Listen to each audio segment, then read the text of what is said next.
What are your thoughts on the trend we're seeing recently? Someone told me that we shouldn't believe the hype when the market was moving last week. What's your take on where the market is today and where do you see it going from here? Well, I think it's just like what I told you the last time, Mike. One general phrase for this is possibly a dead cat bounce. The market did oversell itself, and then people tried to take advantage of it. But we never believed in the rally. We still don't believe in the rally. The fundamentals are not there. Yes, quarterly results possibly start getting released from next week or upper week, but we still don't believe there's going to be much information coming into the market to push it much, much higher. No, but let's even look at some specific companies. We saw recently that 12 insurance firms were placed on technical suspension by the NSE for not releasing results on time. It's very interesting because I noticed that with insurance firms, we get that a lot. Many of them don't release their results on time. Is there anything peculiar in that sector that makes this happen? Look, a few days ago, the head of NICOM told the Nigerian Insurance Association that, listen, things need to change. I think everybody just relies on what the Insurance Act of 2003 says, that by the 30th of June, all insurance companies have to get the results to NICOM. NICOM will then approve them before they're released. What I think a lot of insurance companies do is they leave it to the last minute, then they send it into NICOM. NICOM has given new guidelines as to how they want results to be released. Right? And unless they're actually in that prescribed format, NICOM is not actually letting them through. So maybe a lot of people waited to the last minute. They had issues maybe with NICOM, the way they wanted them said, the way they wanted them released to enable comparison amongst competitive insurance companies across the industry. So for that particular reason, a lot of them haven't been released. I don't think this will happen next year. There will be some improvement next year. This is possibly the year whereby regulators have actually put their foot down and said, listen, everybody's just got to comply. And I think this is one of the situations.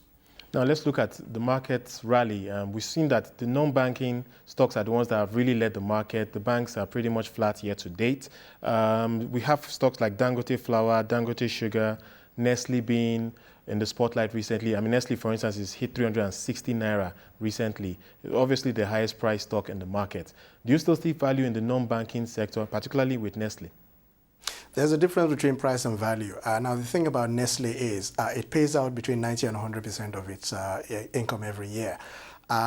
We would actually, we look at it and maybe on very weaknesses, we would actually buy it. Nestle is a stock which should be included in a portfolio, mostly as a defensive position. There are other ones, maybe like Nigerian breweries, for a defensive position we would actually buy on weakness.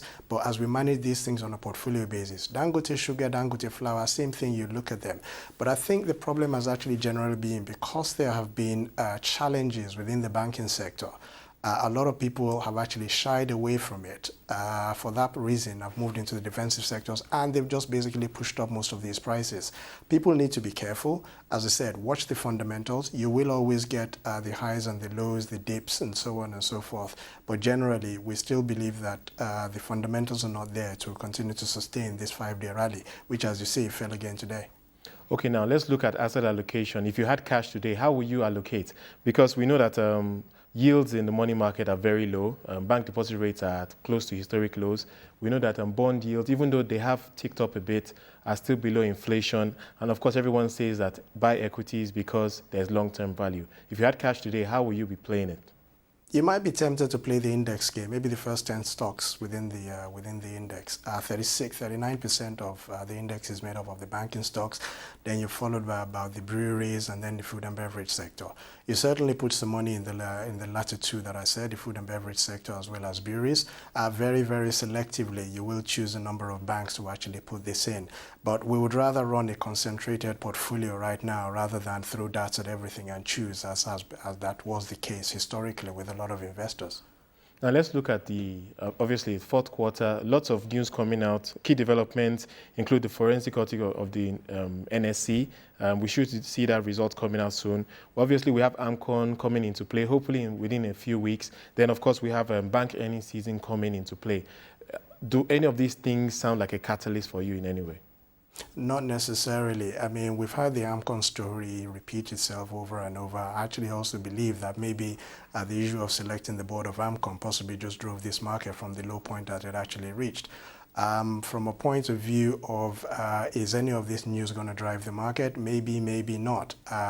It might possibly be a short-term rally, just on the basis of the technicals, but fundamentally, if we're positioning, we're actually just positioning our portfolio to actually take advantage of maybe the first quarter next year when actual yearly results are going to be released, but not that we expect too much.